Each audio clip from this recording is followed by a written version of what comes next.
discuss on the origin and development of NGOs and VOs, non-governmental organization and voluntary organization in India. And while doing that, I'll be discussing about the relationship of non-governmental organization with intergovernmental organization, then NGO and government interface, then role of NGOs in advocacy. Um, First, we will have an understanding of NGO. We try to conceptualize what is NGO. You might have already some understanding about NGOs as you have attended the previous lectures. So, if we define NGOs, NGOs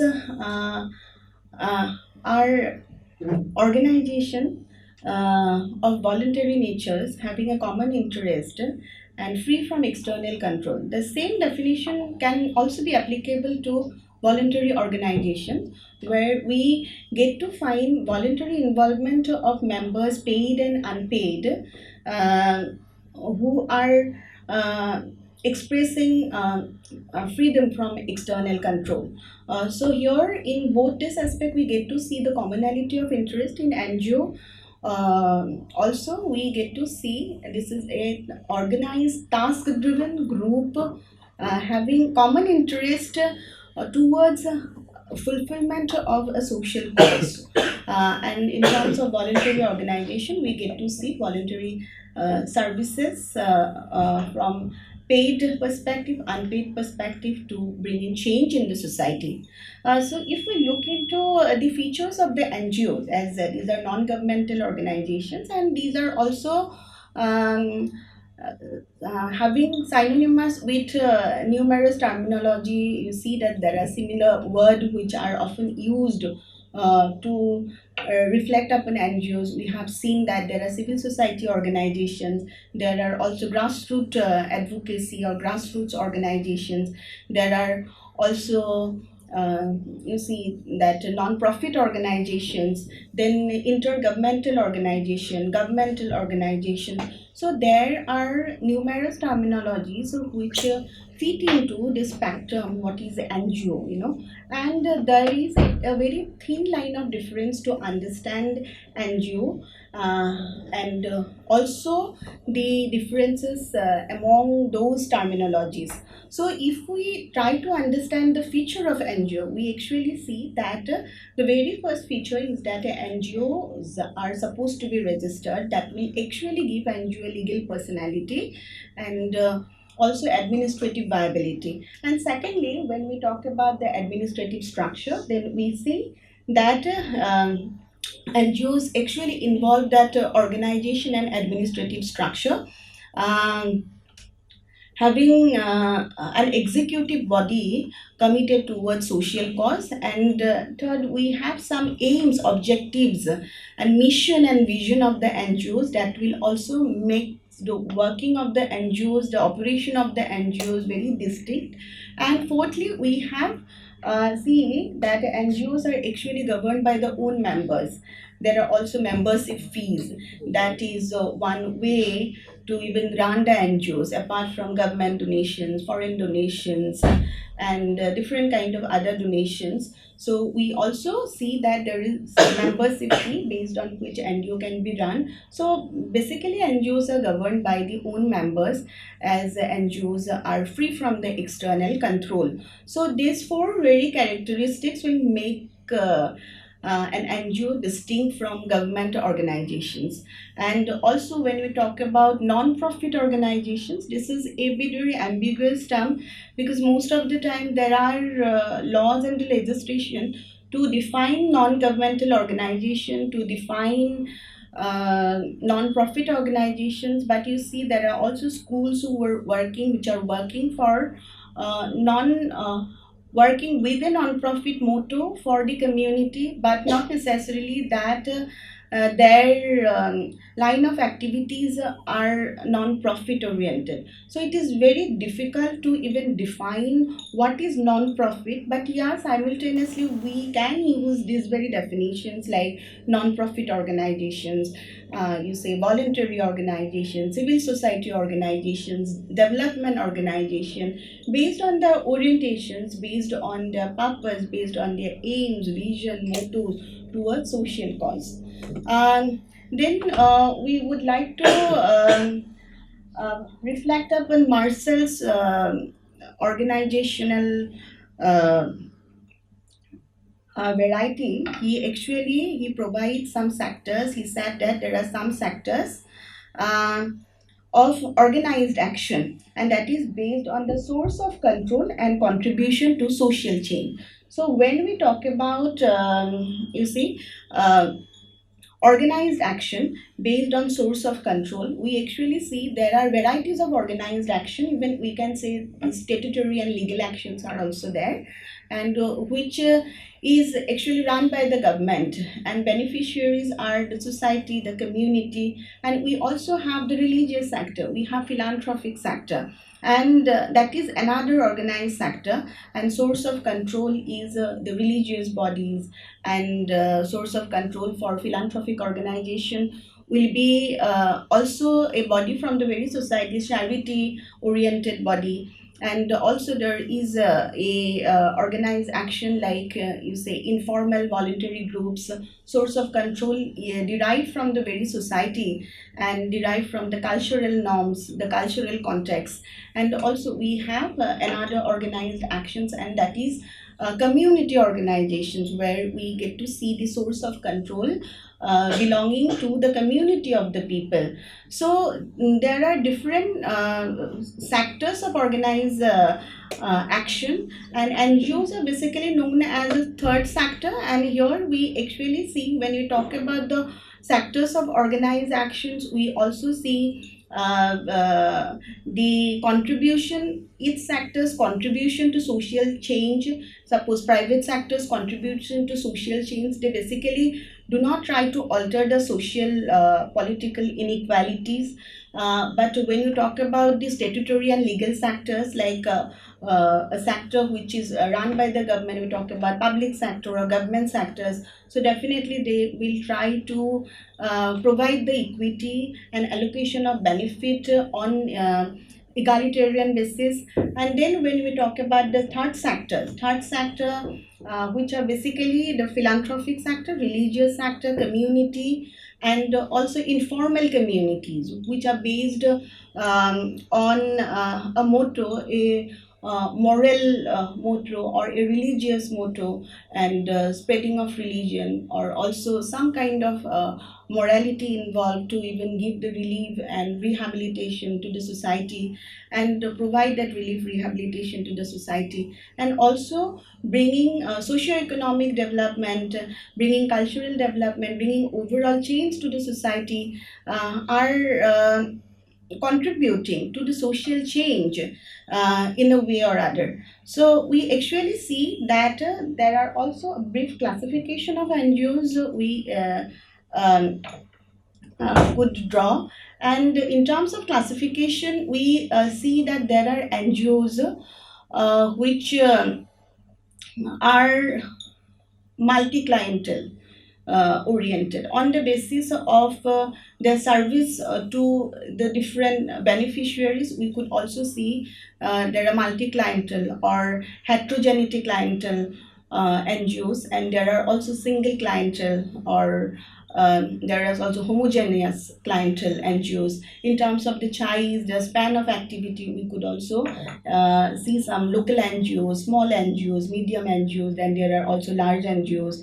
Then we can see that there are some NGOs, they usually offer the uh, relief, rehabilitations, and charity benefits. On that basis, we could actually see those and name those as welfare NGOs. They are working for providing the relief, rehabilitation in times of calamity, in times of natural disaster. And there are also some NGOs which are oriented towards service delivery, and most of the NGOs are oriented towards service delivery. And we could also see that they focused upon building the social infrastructure, focused upon building hospitals, health infrastructures, road and transport facilities, etc. And also focused upon building the schools. So they focused on delivering the services. There are also NGOs, they focused on economic development, and some NGOs are focusing on social development.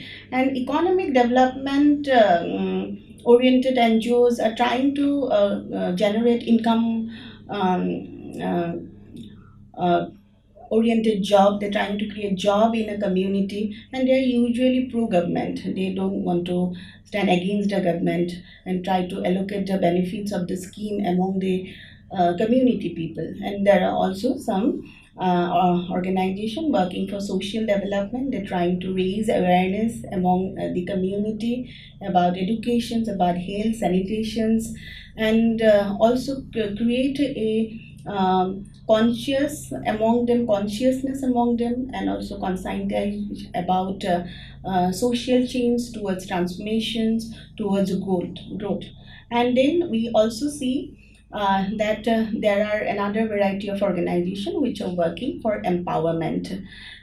Apart from, you see, networking among the community, as well as you see, there are also support NGOs. So this is the brief classification of NGOs. We get to see that networking NGOs are there when like-minded NGOs are working together, NGOs with similar goals are working together, which will also strengthen their apparatus, they will strengthen their goals, strengthen their pursuit, and at times provide a safeguard from the exploitation of even the state and private sectors. And it will strengthen uh, their commitment to the society. So there are many organizations who are into networking of NGOs. There are also some government organizations, they are into the networking of NGOs.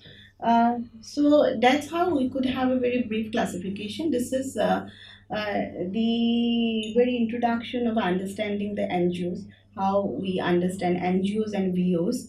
Then we try to look into the relationship between NGOs and IGOs. When we talk about the NGOs, NGOs are non-governmental organizations, and IGOs are intergovernmental organizations.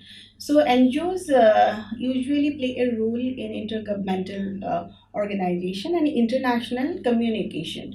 And NGOs are basically interest articulators, and they try to pressurize government uh, in terms of bringing some social change and bringing transformation. And when we get to see their role in international politics, we see that the NGOs usually hold a very amicable relationship with intergovernmental organization like United Nations organization, different organs of United Nations organizations, different specialized agencies of United Nations organization. So we have uh, in intergovernmental organizations like WHO, World Health Organizations, then UNESCO, and UNICEF. So NGOs are having a consultative relationship with those intergovernmental organizations. And you see that in UN Charter, in one publication of the UN, it is also described that NGOs are task oriented, driven by people with a common interest. And in that very charter, it is also mentioned that intergovernmental organization is also reflective of human fate and human behavior. It is not necessarily holding the membership of state alone, which usually we understand intergovernmental organization as organization holding the membership of the state across the world. But when we come to NGO, come to understanding of this NGO, NGOs are basically a form of organization and organized actions by individual members. So that's what has differentiated NGOs from IGOs, because NGOs are basically focusing upon the people. It is also run by the people, governed by the people, with a specific aim and the objective. At the same time, it is also trying to create change of the people. But when you talk about this IGOs are made of the states and also trying to create change in the states. So it usually thinks in terms of state level. IGOs usually think in terms of state level, but when we talk about the NGOs usually think in terms of people level. And we also see that in United Nations Charter, it is being defined that NGOs are reflective of human faith and human heritage. So it is much more relatable to the NGOs, the relation between the NGOs and IGOs. And there are some specialized NGOs. We have also given the reference, we can get the reference from there. We have International Political Science Association. It is actually a forum uh, of political scientists, and this organization creates a forum for political scientists for discussion. And we have also Greenpeace working for environment, and Amnesty International working for human rights. We have Planned Parenthood working for family planning and reproductive reproduction. And then we talk about International Red Cross and Intelset is also a consortium of public and private organizations. And we see there are various religious groups. They do hold status. This is called the consultative status in its relation to IGOs. So these are international NGOs. These are not IGOs, but these international NGOs who hold consultative status with IGOs, ECOSOC, suppose economic and social organizations, grants that special consultative status and rooster status to NGOs on the basis of the aim and pursuit of the organization. So ECOSOC, economic and social organization, grant special consultative status to NGOs on this basis of the special aim, and rooster status to those NGOs who are occasionally working in line with their pursuit and the issues that international organizations are pondering upon, working upon. So you see that uh, NGOs are also associated with Department of Public Information of UN. Um, we talk about Department of Public Information. Uh, uh, which actually grant access to NGOs towards various document, and also libraries. There is a library in UN, so access to the libraries, access to the documents, press release, photographs, and facilitate having meeting with intergovernmental organization. And that's how we actually see there is an amicable relationship between NGOs and IGOs. Then we see the development of organization across the world, and this is a very brief about which I'm going to provide. Because we first see that NGO is non-governmental organization, and the very origin came from this community organizations, and the war ceased after the First World War and Second World War. Try to uh, provide some peace-based relief to the survivor of this war, and those wartime says become the peacetime says, and that was also one milestone. And we see also there is a professional and expansion, professional development of communication, and that during that 1935 to 1955. And there is a report called land report. That land report is important because that report has attempted to analyze the role of community organization and trying to define community organization, and said that community organization is a method of social work and is different from community development. And then we later, after 1966, we get to see there is a directed focused on community development. But the community organization is different from community development, because this is basically a process oriented, and development from community organizational point of view is infinite in that sense, and there is not a definite time bound development. But when you talk about community development, there is a definite time bound development which is also executed by the members, and by also those strategies to bring in change in the societies. And not necessarily people who are engaged in community development are from the very specialized sector of social work. They can also hold different professions, and with different specialities and different occupations. And they can be a master of law, they can be a master of communication, they can be also from sociology sector, from political science sectors. On the basis of their interest, they could land up, and they could also come up with that planned development effort. But when we talk about community organization, this is actually a method of social work, and there are certain approaches which I would like to discuss in my next class, through which community organization usually try to bring in change in the society. Now you see, when we talk about this NGO oriented development, are basically participatory oriented development. Participatory development, they are focusing on the people, and that's how their effort to bring in change is different from the state. Then we see here, after land report, we have Sol Olinescu's model of community action. This is also based on conscientization of the people, try to make people understand about the reality of the society, and also to understand the power inequalities, in a way to empower themselves when they will understand the realities of their environment, and what has caused that environment, and they could freely express themselves. And there is no harm in confronting the authority, and that's what is being focused upon Saul Olinescu's model of community actions, because it is through confrontations you could bring in change and transformation. And then, as we have already told you, that 1966 we have well directed effort towards community development program.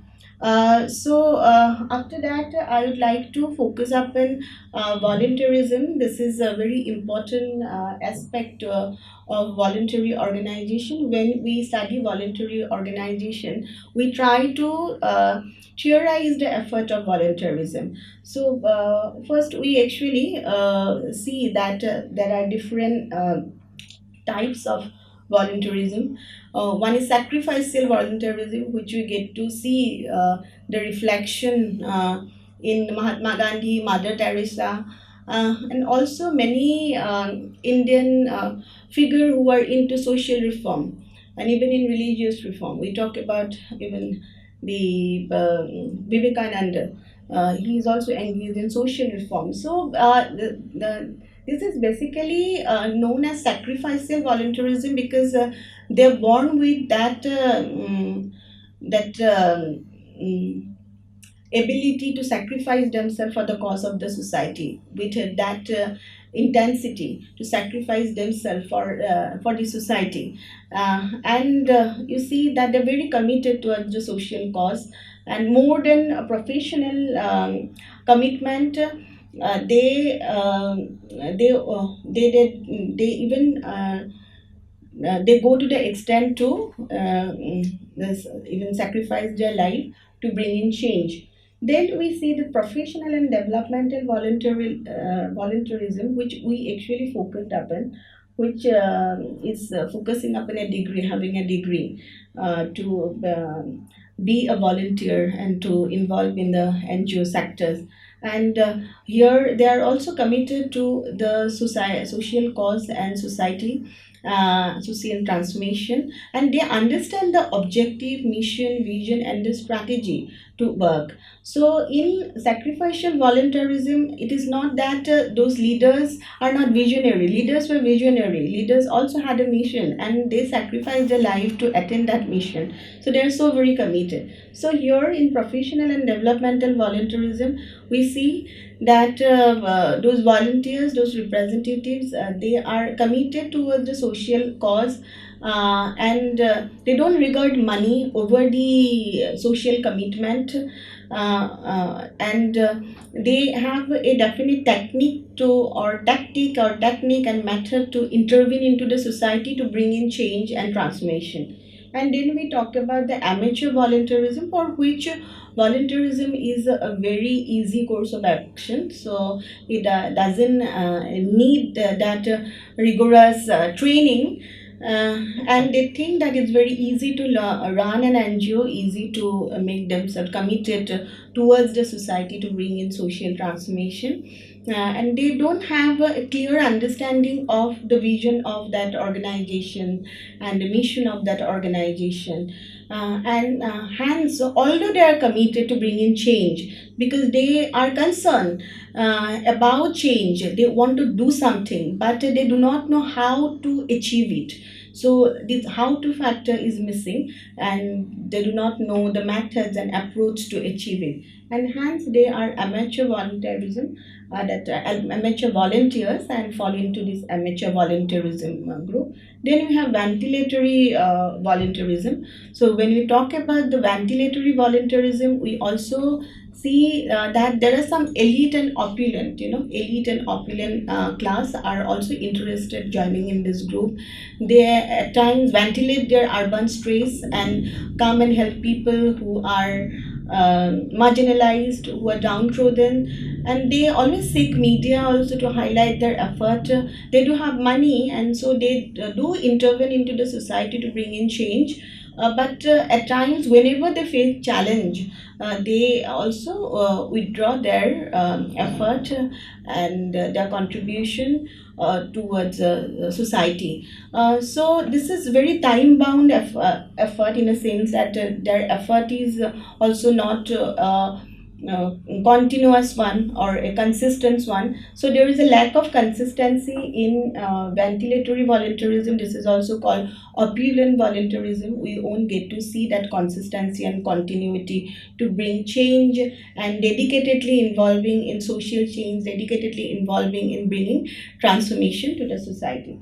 And then we also see that we have survival volunteerism. So when we talk about, yeah, when you talk about survival volunteerism, when volunteerism, that effort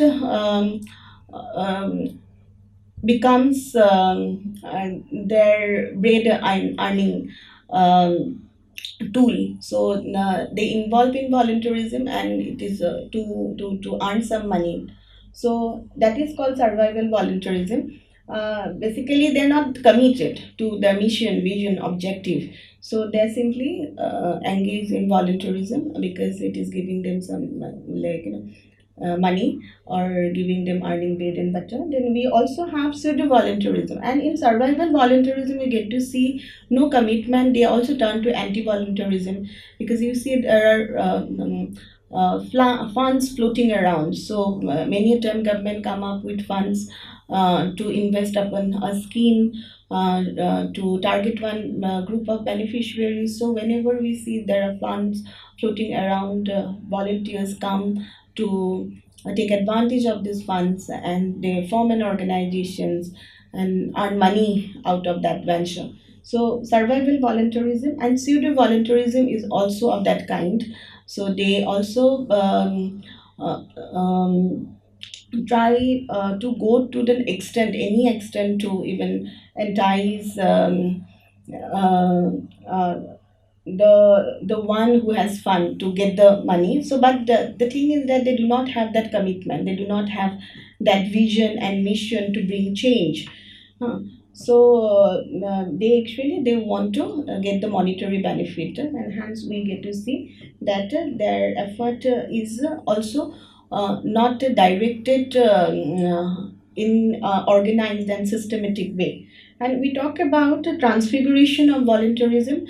This is important because when we discuss about different varieties of volunteerism, and transfiguration of volunteerism says that at time this very types of volunteerism may also transfigure itself upward and downward. You might also say that professional and development volunteerism also turn to amateur or maybe survival volunteerism if there is no motivations, if they do not get support from the community also, and do not get support from the government, do not get the political will, they may also reduce to survival volunteerism. Then we see that amateur volunteerism can also move upward. They can become, you see, professional volunteerism with their commitment, with taking some training. They can also move upward and become, you see, professional and developmental volunteerism. And we can also see that survival volunteerism at times can also move upward,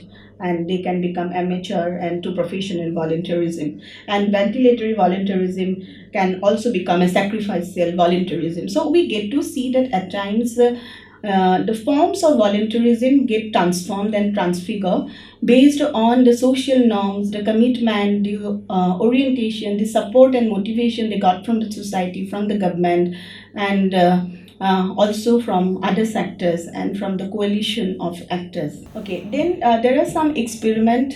These are called Indian experiment only. So I'm actually focusing up in volunteerism or voluntary organization in our land in India. So we actually see there are some initiative taken during pre-independence period. So this is a Sriniketan experiment, and we also have Sevagram experiment, Gurgaon experiment, then Marthandam project, then Sarvodaya scheme, then ITWA pilot project that was also started by Mr. Albert Meyer and Mr. Horace Holmes in Itwa district of Uttar Pradesh. Sarvodaya scheme, it was based on Gandhi's ideology, which has traced upon the cooperative principle and the matter. And then we have Marthandam project, and that was basically an initiative of Young Men's Christian Association, and that is a need-based project. And Gurgaon experiment, that was launched in Gurgaon district of Punjab. We have Sevagram. Sevagram was implemented in Wardha district. So you see, this very experiment which were conducted during pre-independence period,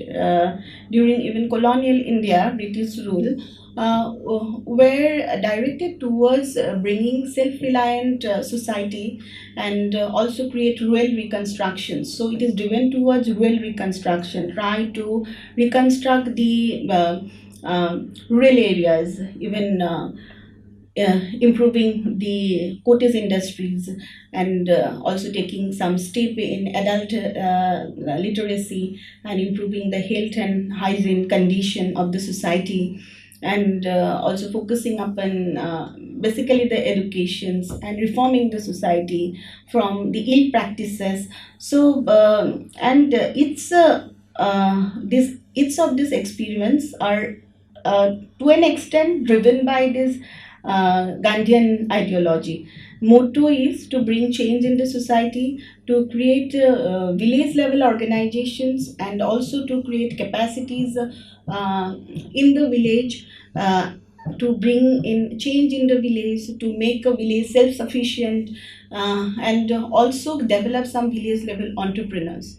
And they also launch various programs for it, as I have already told you, and towards rural reconstruction, the kind of programs they have um, uh, undertaken are driven towards improving the cottage industries, and also agricultural, scientific agricultural product. Then also they have focused upon child education, adult education, women education, health and hygiene of that community in order to improve that rural areas. Then we see the origin of voluntary organization, as we have already come across those framework of voluntarism. We actually see that voluntary agencies originate and independently function outside the government system, having a service as the primary concern. Voluntary services are welfare oriented at the same time, and they do have that service as the core of their effort. As we can see that India has a long history of charity based concept of dana and the seva. Dana means giving and seva means service. Then we also see a reflection of voluntarism during the Maurya period and Gupta period, when various welfare services were taken by king in order to provide this protection to the handicapped as well as downtrodden of the society. Then we have like services like Madhu Khan and Adhinam system. These two systems were very prevalent in ancient India, and Adhinam system was basically a system by which a Brahmin boy usually takes a meal once a week in a rural household, and that's how, and during his study period. And this is also an arrangement, a prior arrangement that he usually make with that household, that he will take meal in that household, and then and voluntarily that household agree upon to provide him the meal. Then Adhinam system is also there in ancient India, where there is a provision of free boarding and lodging facilities available for students. So we see that we had that voluntary effort in uh, India in the past, and during pre-independence period also we get to see there are numerous organizational effort through which we get to see the services, voluntary services were disseminated. Friends in Need Society came in 1858. That was the first NGO, you might say, voluntary organization in India. Friends in Need Society. Then we have Parthana Samaj, then Satya Sadhan Samaj, Arya Samaj, we have Brahma Samaj. I have forgotten to written note down Brahma Samaj, the National Council for Women in India. So establish a different period of time and try to bring in change in the society. And the work of Christian missionaries are known to everyone, and they have also contributed to social reform in India and building hospitals, building schools across different geographical region across the India. And then we have national organizations like Indian Red Cross Society, Young Men's Christian Association, Young Women's Christian Association, Harijan Sevak Sangh. They were also functioning and provided voluntary services. Several all India level voluntary organizations were there: Kasturba Gandhi National Memorial Trust, Indian Council for Child Welfare, Youth Hostel Association, Association for Social Health, etc. were also set up. And then we actually see that gradually after 1970s, the concept called community organization gained momentum in India. And over the years, the concept called community organization, which is also equivalent to NGOs, but when you say community organizations, we also get to see some village level groups, clubs, women association, youth groups, self-help groups. Those are also community organizations, and few viewed community organization as a non-governmental organization, voluntary organization. But voluntary organization, non-governmental organization are working for a community. So they're always driven towards attaining change in the community. They're working for a target community. So in that way, they are also community organizations. But over the years, we get to see a change in the concept and philosophy of the community organization as well as non-governmental organization, voluntary organization, change in the method of execution and approaches, and also their professional practices and personnels they recruit to undertake change, to carry out change in the society. Uh, we see now we go to discuss about NGO government interface. It is important, and that was actually the core of the today's discussion. So, it is important to identify the role of government in understanding its relationship with NGOs, because government usually come up with different schemes and want the NGOs to take those schemes and implement those schemes. And when we talk about government role, it is important to identify the role of government, special role of government and NGOs in service delivery, because they are basically delivering certain services, but taking to the geographical vastness, taking to and different diversity in the society, government usually play a very prominent role in service delivery. And government also try to attune its relationship with NGOs in two way. One is providing fund to implement the government schemes, and another way is to provide fund for project development. And then we see that we have developments over the period. We have National Advisory Committee on Public Cooperation that came in 1952. They try to give NGOs a name of public cooperation. They are body of public cooperation rather than NGOs, because at different period of time, NGO and government uh, role have undergone different phases of like love and hatred and entrancement, and also you see an euphoria. So we see government usually provide fund to NGOs to implement certain scheme. Government come up with scheme and want the NGOs to implement those schemes, and accordingly government provide the fund. And government also provide fund to NGOs, ask NGO to come up with project proposal and provide fund. In that way, two-way government is trying to establish its relationship with the NGOs. That NSCPC, National Advisory Committee on Public Cooperation, assess the existing program of the NGOs in connection with the national government. Role of NSCPC with NGOs, and in establishing relationship with NGOs is such that it will assess the existing program line of the NGOs, whether it is going in line with national development or not. Then it will advise the planning commission, that is also a government statutory body, on ongoing basis, continuous basis, about how to revamp relationship, refurbish relationship with the NGOs. And we see that then we have another institute, National Institute of Public Cooperation and Child Development, that came in 1987.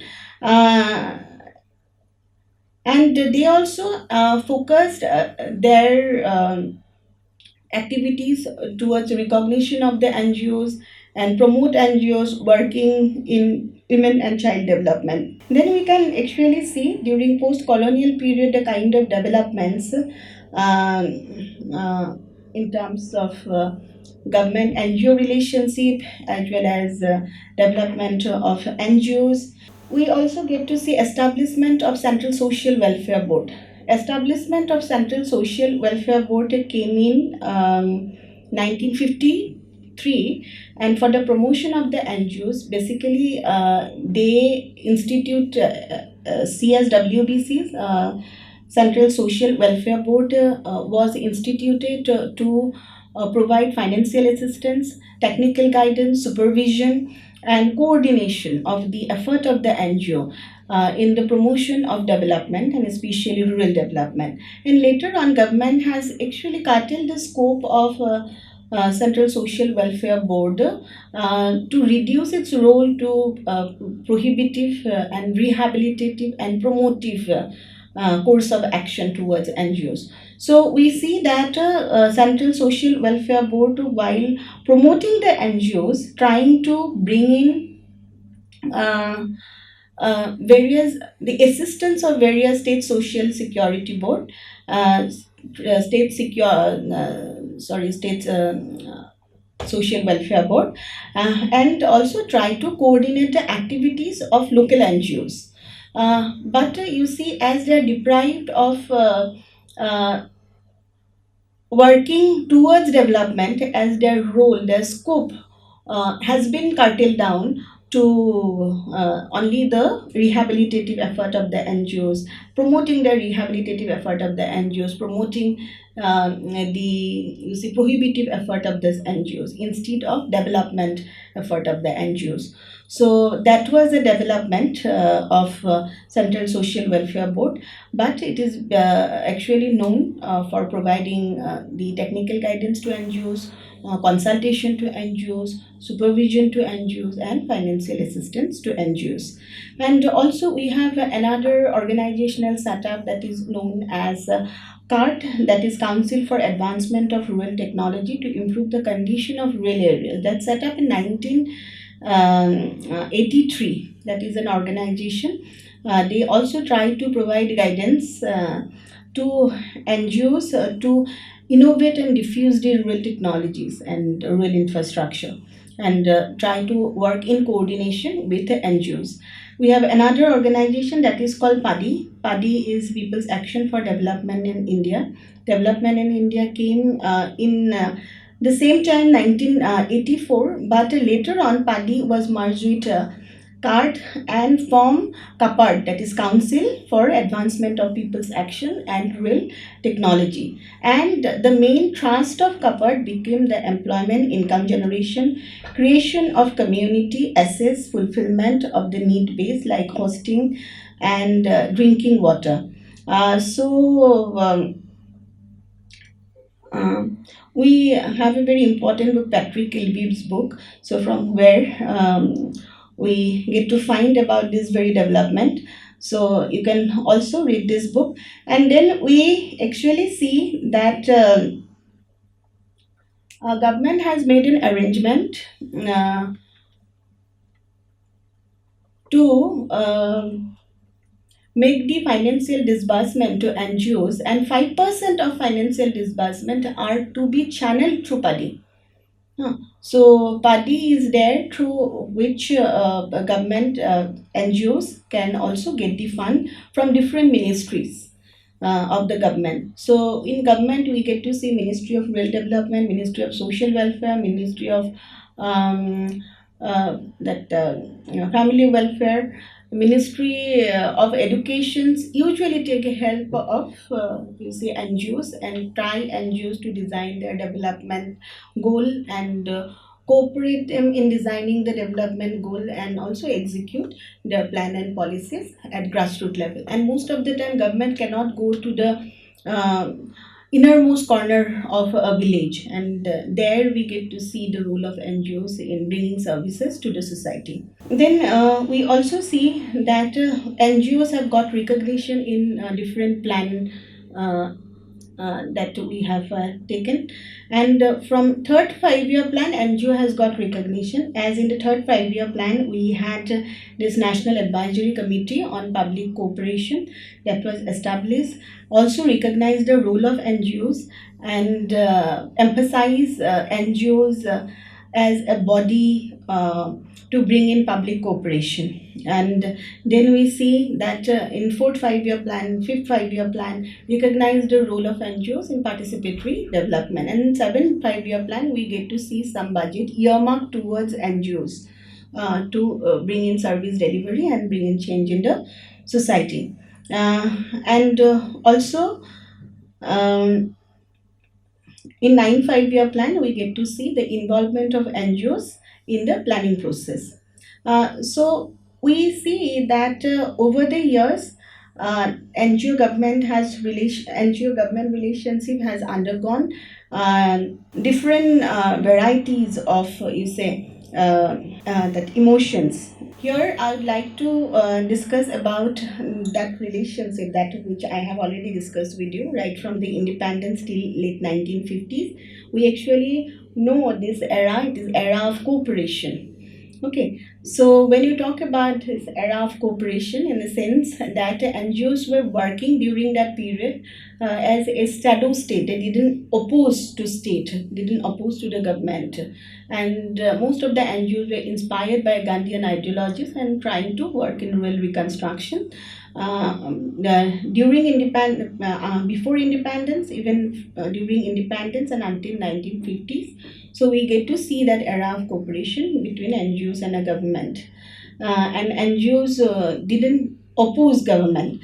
From early 1960s to late 1970s, we get to see the era of antagonism, which actually prevailed because of a few young middle class people who tried to revolt against government line of actions, because there was a stricter government control in the very first period over the NGOs, and government usually provide the fund and want NGO to work uh, in their dictated line and dictated way.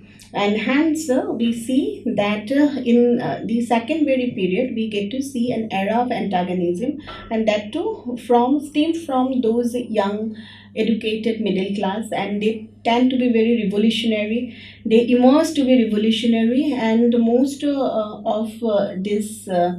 You see, spirit got reflected in Jayaprakash Narayana's Sarvodaya movement, and a revolutionary politics also began. At the same time, NGOs also tried to have a claim in activism and in politics. And government also looked at NGO during that period with a lot of suspicion, because you see the NGOs usually receive fund from even foreign countries, and government looked at NGO with doubt and suspicion that it might also lead to subversive activities if they own control.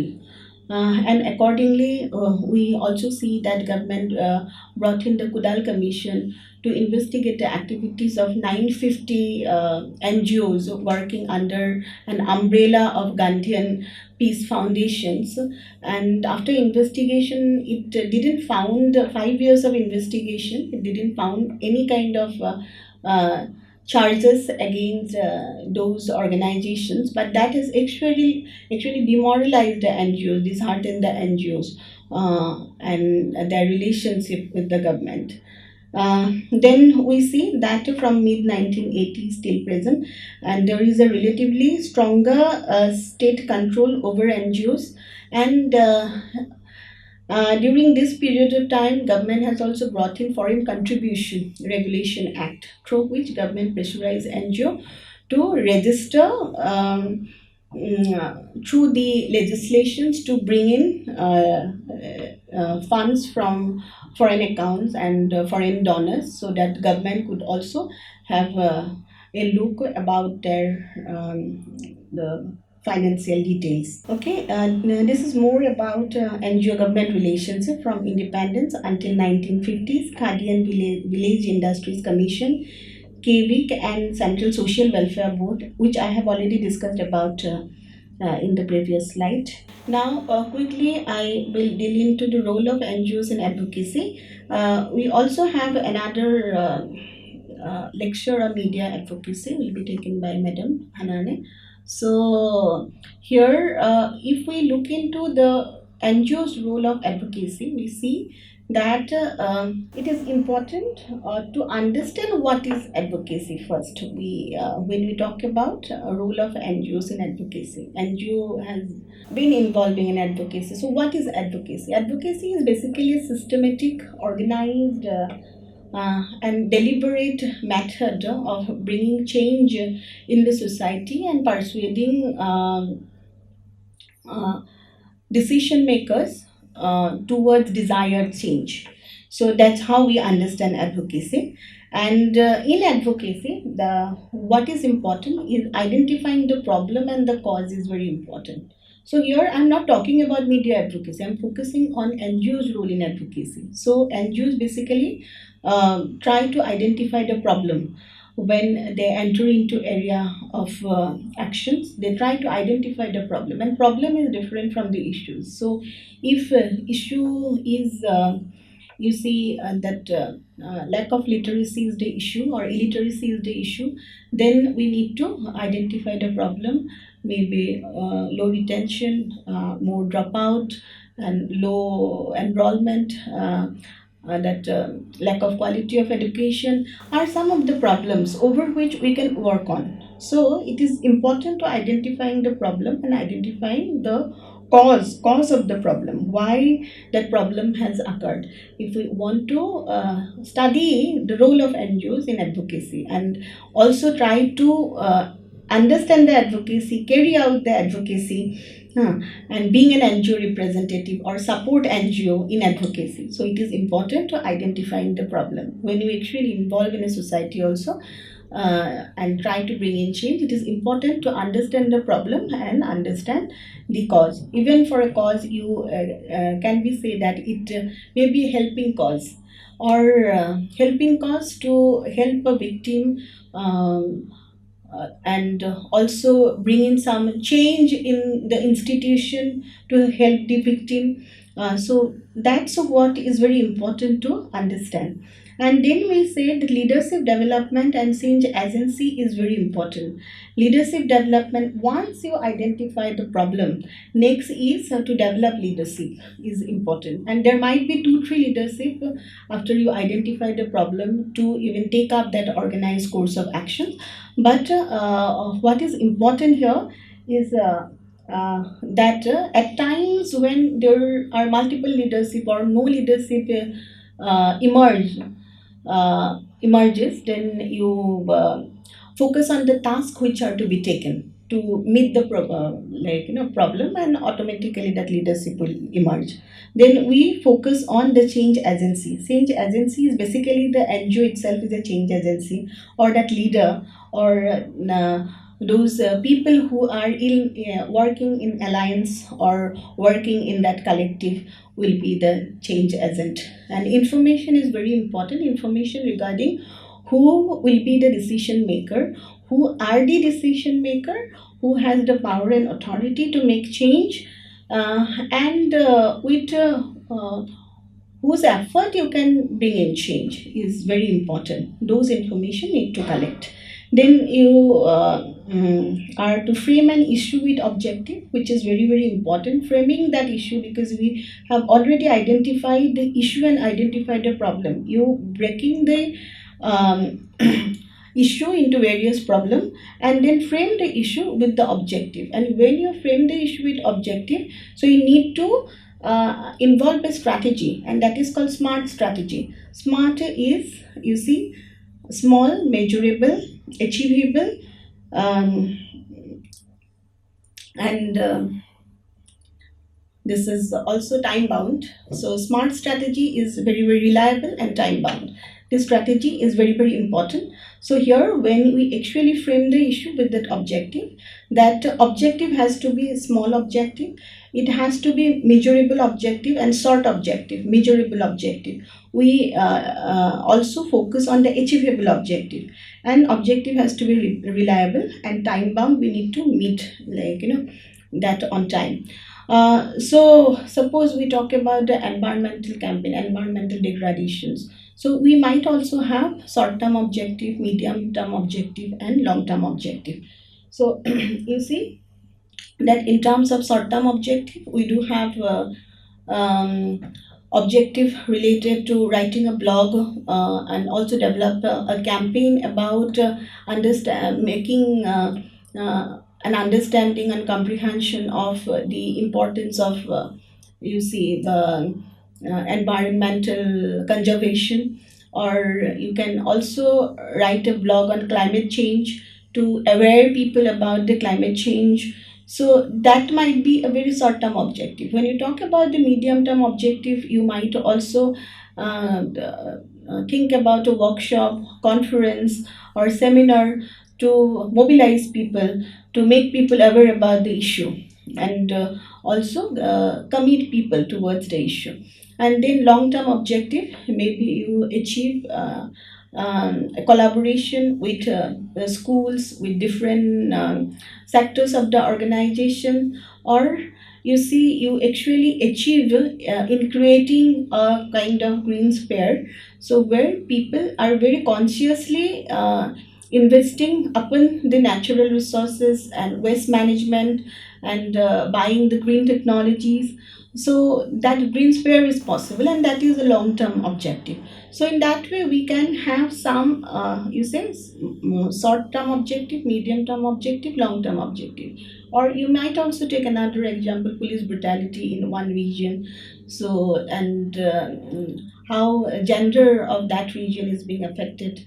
Then you might also have some short term objective of making some of the police arrested who are into that brutality, and also some legal action against those police, ensured to take some legal actions against those officers. And then we also see that medium term objective. When you talk about the medium term objective, there might be gender sensitization program through which you can sensitize community of police about the gender.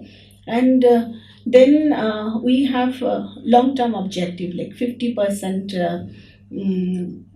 decrease of police brutality on gender. So like that way you can have some objective, and which will be smart objective, and that too entangled with the issue that is related to the issue. Then we have target, that is the change target, which is very important. Change target may be primary or secondary target.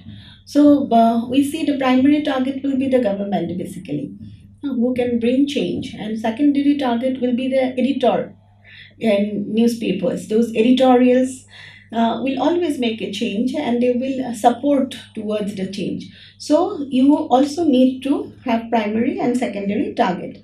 Strength of the NGO is very, very important. When we talk about the strength, you need to understand what makes you to bring in change, and what is your strength. If mass base is a strength, and if your organization is expanded and span across the region, span across the geography, so mass base is the strength. And if the skill personnel are there in this NGO, that becomes a strength. And your experience, for year long experience you have been working in locality development, that might be the strength. So strength of the NGO is very important, and that could be comprehended through SWOT analysis. That strength, weakness, opportunities, and threat analysis, which is usually carried out in an NGO to understand uh, the role of NGO in advocacy. Then we have media advocacy. Media advocacy will be discussed in detail by ma'am, but here when you talk about the advocacy, we usually see how media is trying to uh, disseminate a cause. That is very, very important, how media is trying to disseminate a cause, the role of editorial in the newspaper, uh, about making awareness about any cause, helping cause, conscientious cause, and making awareness about any issues. That is media advocacy. And we are also trying to even write an editorial about any issues, about police brutality, for example, about environmental campaign. So that will be a media advocacy. Or even through, you see, a drama, and we see a theater, the performance of a theater, performance of a drama, you can also conduct media advocacy. So how to influence the policy is very important. So influencing the decision makers are very important, and political route is important. The first route is you try to influence the decision maker, and that too through report, through analyzing various secondary report, through researching various secondary report, to even documentations. You can try to influence the decision maker through various documentation, through preparing various report, through analyzing various causes of the problem and the issues, and through research you try to influence the decision maker through preparing report of the research. And political route is basically try to influence the political party, and who usually have a direct stake in this decision making process. Uh, and also MLA, MP, etc. So that is also equivalent to, you see, this legislative advocacy. We talk about legislative advocacy. So here we also talk about interest group advocacy. So in interest group advocacy, we actually create a network among the interest group, will work in favor of a cause. And when we talk about legislative advocacy, and in terms of how to influence the policy, we usually talk about the role of legislature in devising change in the policy and taking up the issue and bringing change. And then we talk about the recognition of self-help group. That is also one organization through which you can also conduct advocacy. You recognize that local level, you capacitate one organizations, you mobilize people of the villages, and through which you can create awareness, you can train them, you can build their capacity, and you can also take them to you can make them take part in development. That's how you can also uh, uh, take in advocacy. Then you see public interest litigation, which is very important, and that is one very instrument of legal action which is actually initiated by court of law for the enforcement of public interest. And you see the general interest, in which public or the class of community has pecuniary interest and some interest by which their legal rights and liabilities are affected. And this definition is given by Black Law Dictionary, that has given an explanation of PIL. So when you talk about the public interest litigation, it has a role in NGO advocacy, because it is by which we can bring the court nearer to the community.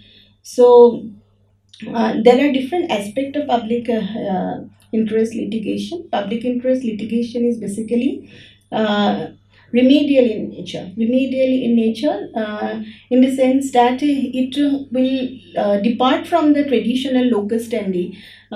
Those who can file a lawsuit where not only the you see. Uh, Not only the organization or some government, but you see the NGOs and general people, common people can also file a lawsuit against any kind of human rights violation and can advocate for a cause. So PIL is important from understanding the advocacy for human rights violation, and it is remedial in nature, that it try to create a regime of human rights: right to life, right to liberty, right to equality, right to uh, free trial, right to free from even torture and inhuman and degrading treatment. So it has focused up right to job, right to have a healthy working condition, right to have social security measure, right to avail social security measures. Like that way, it has created a gamut of regime of human rights, and hence it is remedial in nature and try to provide a remedy to human rights violation. Hence, it is important, and then it is representative also in the sense that not necessarily the victim whose human rights are being violated. Suppose a victim of even poverty, any victim who hasn't got due benefit, uh, and also a victim who suffer from the consequence of some of the government action or even private bodies action. Okay, so anybody can be victim, a group can be victim, individual can be victim. Not necessarily that they can file the suit, legal suit, but you see, any third party, any registered NGO can file the suit against, petition against the victim, and hence it is representative. NGO can work as a representative of the victim. And then it is non-adversarial litigation. As we see in public interest litigation, we see it is of collaborative nature, as it actually brings in the government, it brings in the private sectors, it brings in even NGO sector, civil society organization, media, citizens together to file that litigation, and it is also investigative order, and most of the time you see government also take help of Human Rights Commission, they take help of CBI to understand and investigate the situation, and review the situation of human rights violation, and try to provide a verdict to establish that human rights. Public interest litigation, there are some features. So it basically it will create a new regime of human rights, as I have told you, and it will also democratize the access to justice in India. Justice VN Krishna Iyer and PN Bhagavati has a role to bring in public interest litigation and bringing court nearer to the community, to the victim, and also it will fashion a new kind of relief at the same time, and also provide judicial monitoring to the state-based institutions, as well as devising new technique of fact finding. As I have already told you, that the government usually take a help of different existing institutions like Human Rights Commission, National Human Rights Commission, and CBI to fact find. To find the fact of any human rights violations, and devising new technique of fact finding, and then judicial monitoring of the state institution. And many a time government and the court also come up with order to even see this improvement of the condition of juvenile homes, improvement of the condition of asylum, improvement of the condition of the shelter home. So that's how they monitor the state institutions. So, and that is possible even through PIL.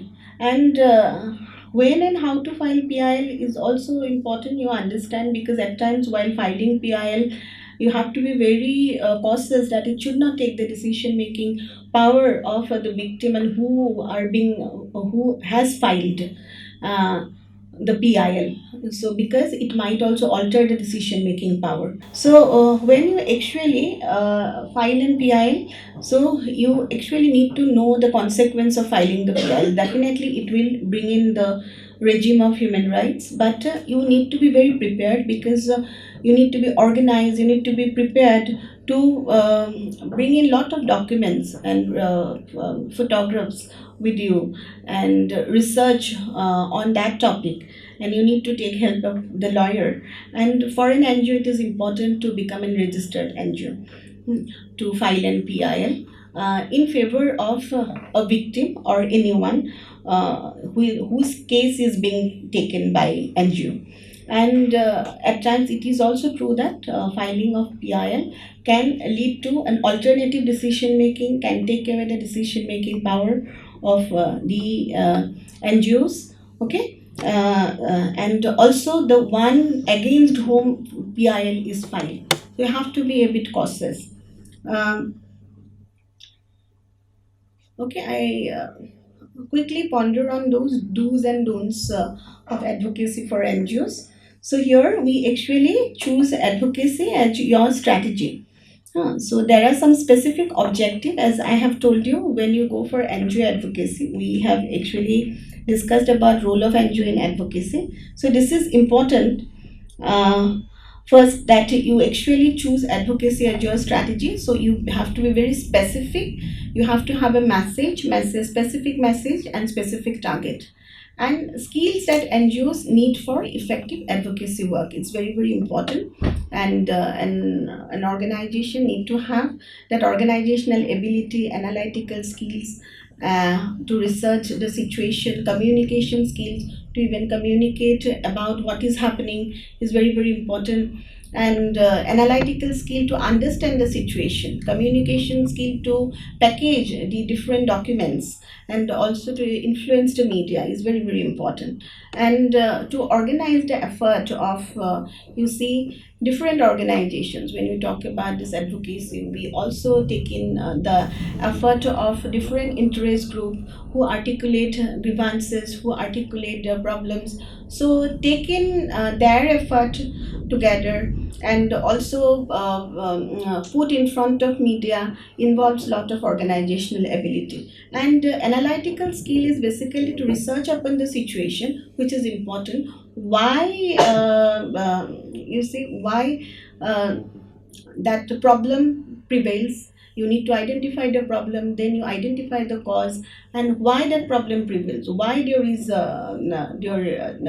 that victim needs help is very important, and hence analytical skill is important. Communication skill, as I have already told you, to communicate your line of action to the government, your line of action to the legislative body, communicate your line of action to the people, to the citizens, and to the media is very, very important. Then readiness and ability to make contacts is very, very important for NGO advocacy. And think long term. So as I have already told you that you can have some long term goal, medium term goal, and short term goal.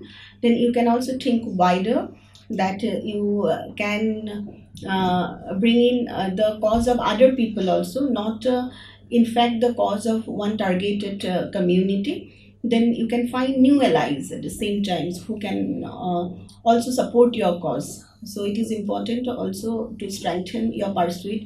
It is important at times to get the visibility, to bring in new allies who will support your cause, and also to make yourself free or protect from different kind of threats and exploitation. It's very important on NGOs part to even find the new allies, and consider a variety of tactics for advocacy. So variety of tactics, as we have already discussed in the very first slide, it is about you see the interest uh, advocacy. You talk about media advocacy, you talk about mass advocacy through demonstration, through rallies.